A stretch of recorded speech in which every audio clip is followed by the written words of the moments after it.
وأنا أعلم بما أخفيتم وما أعلنتم ومن يفعله منكم فقد ضل سواء السبيل صدق الله العظيم. اللهم صل على محمد وعلى آل محمد كما صليت على إبراهيم وعلى آل إبراهيم إنك حميد مجيد. اللهم بارك على محمد وعلى آل محمد كما باركت على إبراهيم وعلى آل إبراهيم إنك حميد مجيد.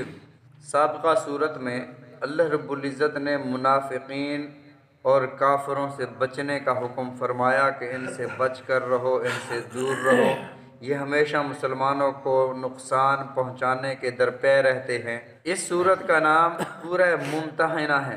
ممتحنہ امتحان سے ہے۔ اس سورہ مبارکہ میں جب عورتوں سے بیعت لی گئی تو نبی علیہ الصلوۃ والسلام کو اللہ کا حکم ہوا کہ آپ ان کو پہلے جانچ لیں پھر ان سے بیعت لیں۔ اللہ کے نبی صلی اللہ علیہ وسلم نے ارشاد فرمایا انما الاعمال بالنیات، اعمال کا دار و مدار نیت پر ہے۔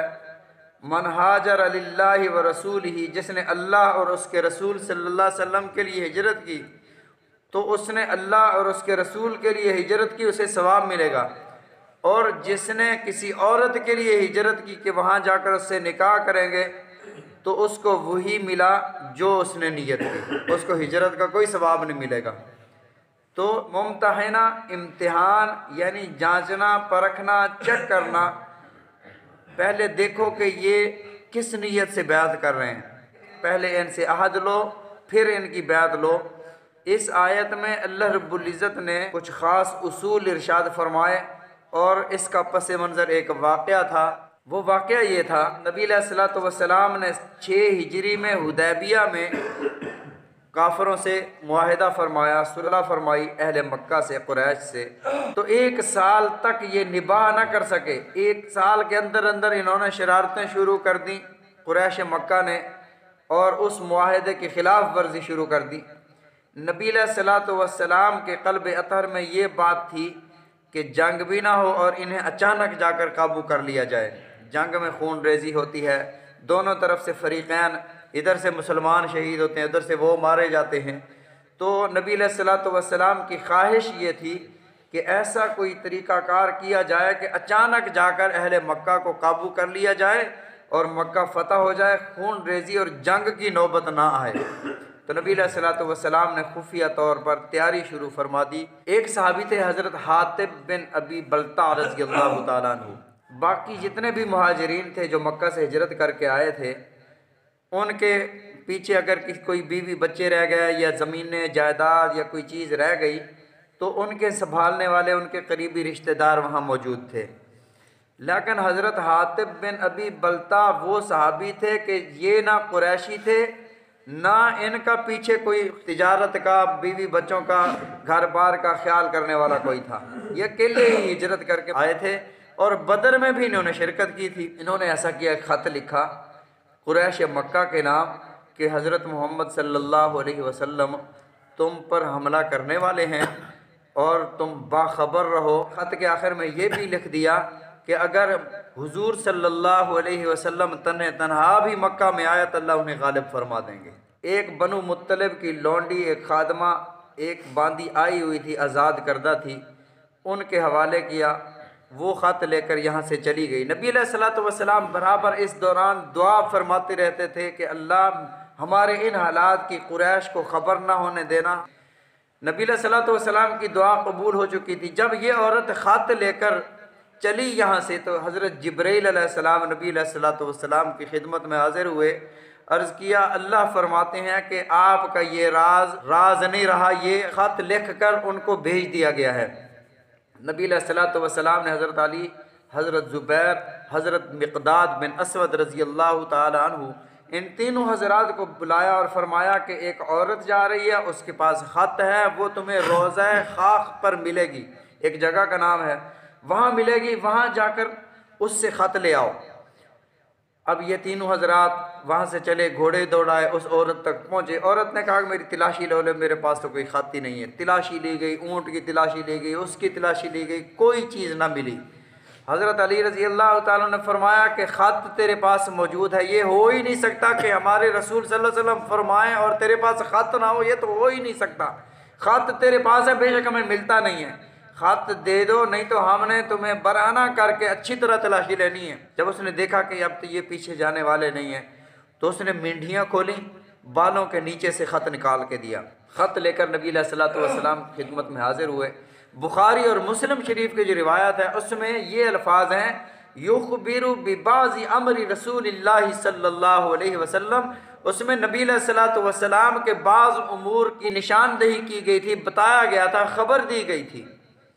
نبی علیہ الصلوۃ والسلام نے حضرت حاطب بن ابی بلتہ رضی اللہ تعالیٰ عنہ کو بلایا، شدید غلطی تھی، بہت بڑی، اس پر تو بغاوت کا مقدمہ ہو سکتا ہے۔ حضرت عمر رضی اللہ تعالیٰ عنہ اس قدر جوش میں آئے، فرمایا یا رسول اللہ صلی اللہ علیہ وسلم اجازت دیں میں اس منافق کا سر قلم کر دوں، یہ آپ کی خبریں مشرکین تک پہنچا رہے ہیں۔ نبی علیہ الصلوۃ والسلام نے ارشاد فرمایا حاطب سے پہلے پوچھنے دو۔ اصول یہ امت کو دیا کہ اگر جتنا بڑا کوئی مجرم ہو کم از کم اسے صفائی کا موقع دینا چاہیے، یہ نہیں کہ آتے ہی اس کا سر قلم کر دو، اس سے پوچھ تو لے کہ کن حالات میں تو نے ایسا کیا ہے، کیوں کیا ہے۔ حضرت حاطب رضی اللہ تعالیٰ عنہ کو نبی علیہ الصلوۃ والسلام نے بلایا، حاطب یہ تو نے کیا کیا؟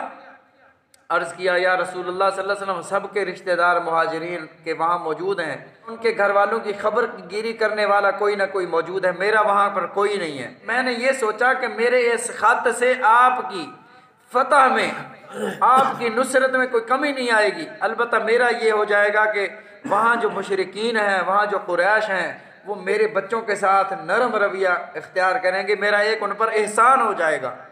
میں منافق نہیں ہوں، میں مرتد نہیں ہوا، میں اسلام سے پھرا نہیں ہوں، میں ابھی تک اسلام پر قائم ہوں۔ نبی علیہ الصلوۃ والسلام نے ارشاد فرمایا یہ اہل بدر میں سے ہے، جنگ بدر میں جو بھی شریک ہوا، اللہ رب العزت نے ارشاد فرمایا کہ اعملوا ما شئتم، اور بدر میں شریک ہونے والوں جو چاہے عمل کرو، اللہ نے تمہارے سارے گناہ معاف کر دیے ہیں۔ تو یہ بدر میں شریک ہونے والے ہیں، لہٰذا ان کے ایمان پر شک نہیں کیا جا سکتا۔ حضرت عمر رضی اللہ تعالیٰ عنہ رونے لگے، اللہ و رسولہ عالم، اللہ اور اس کے رسول بہتر جانتے ہیں، جو فیصلہ فرمائے ہمیں قبول ہے۔ وہاں تو یہ فیصلہ ہو گیا، اللہ رب العزت نے سخت قسم کی ڈانٹ حاطب بن ابی بلتہ کو کہ مسلمانوں کو ایسے نہیں کرنا چاہیے، آئندہ کوئی مسلمان ایسا نہ کرے کہ کافروں سے دوستی رکھے۔ تو اللہ رب العزت نے ارشاد فرمایا یا ایھا الذین آمنوا، اے ایمان والو، لا تتخذوا عدوی وعدوکم، ایک اصول بھی دے دیا کہ مومن کافر کے ساتھ دوستی نہیں کر سکتا۔ اور کافروں کے مسلمانوں کے لیے جذبات کیا ہوتے ہیں، اللہ تو علام الغیوب ہے، وہ تو دلوں کے رازوں کو جانتا ہے، اللہ کو تو پتہ ہے کہ کس کے دل میں کیا ہے۔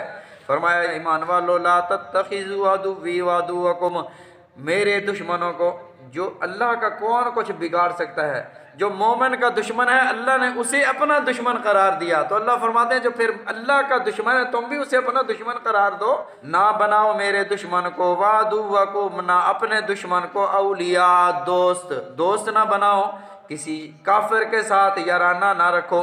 تلقون الیہم بالمودۃ، تم ان کے پاس محبت کے پیغامات بھیجتے ہو۔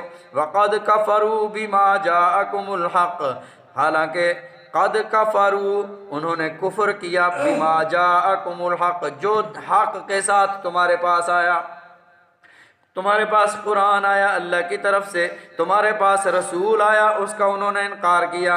یخرجون الرسول وإیاکم، انہوں نے تمہارے رسول کو بھی نکالا، وإیاکم، اور تمہیں بھی نکالا، مکہ سے نکال دیا، حالات تنگ کر دیے۔ ان تؤمنوا باللہ ربکم، اے ایمان والو تمہارا قصور کیا تھا، تمہاری غلطی کیا تھی، تمہارا جرم کیا تھا، یہی تھا نا کہ تم اللہ پر ایمان لائے جو تمہارا رب ہے۔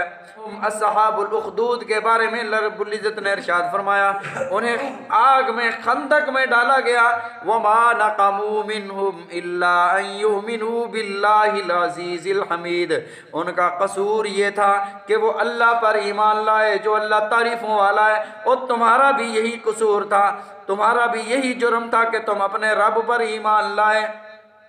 ان کنتم خرجتم جہادا فی سبیلی، اگر تم نکلتے ہو جہاد کے لیے میرے راستے میں، وابتغاء مرضاتی، اور میری خوشنودی کو تلاش کرتے ہو، تسرون الیہم بالمودہ، پھر تمہارے لیے یہ مناسب نہیں ہے کہ تم خفیہ خفیہ چپ کے محبت کے پیغامات بھیجو۔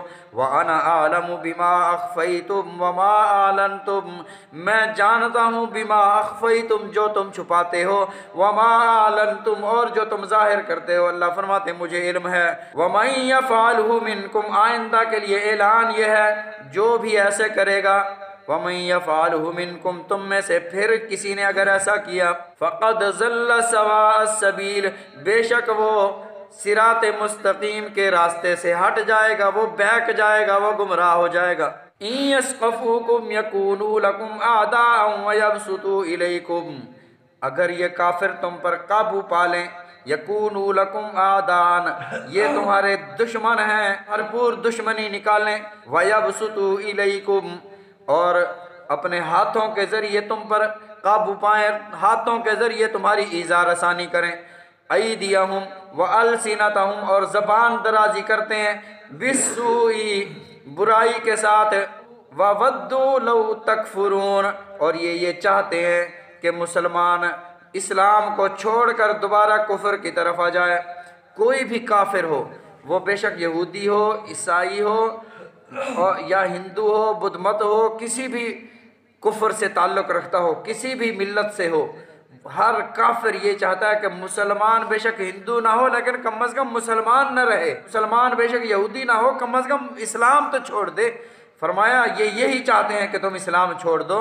اصول ارشاد فرما دیا، لن تنفعکم ارحامکم، ہرگز تمہارے رشتہ دار تمہیں فائدہ نہیں دیں گے، تمہیں نفع نہیں دیں گے، ولا اولادکم، نہ تمہاری اولادیں تمہیں نفع دیں گی، یوم القیامت، قیامت کے دن۔ اولاد کے لیے تم سب کچھ کر رہے تھے، جو اولاد کے لیے اللہ کے حکموں کو توڑتا ہے قیامت کے دن کوئی فائدہ نہیں دے گی۔ یہ اولاد نہ رشتہ دار، انسان اولاد کے لیے رشوت بھی لیتا ہے، سود کا کام بھی کرتا ہے، اور کہتا ہے یار فیسیں بھی دینی ہیں، فلاں اخراجات بھی ہیں، اولاد کے کام بھی ہیں، گھر بھی بنانا ہے اولاد کے لیے۔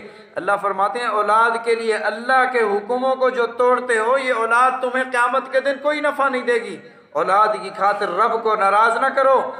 یفصل بینکم، اللہ تمہارے درمیان قیامت کے دن فیصلہ فرمائیں گے۔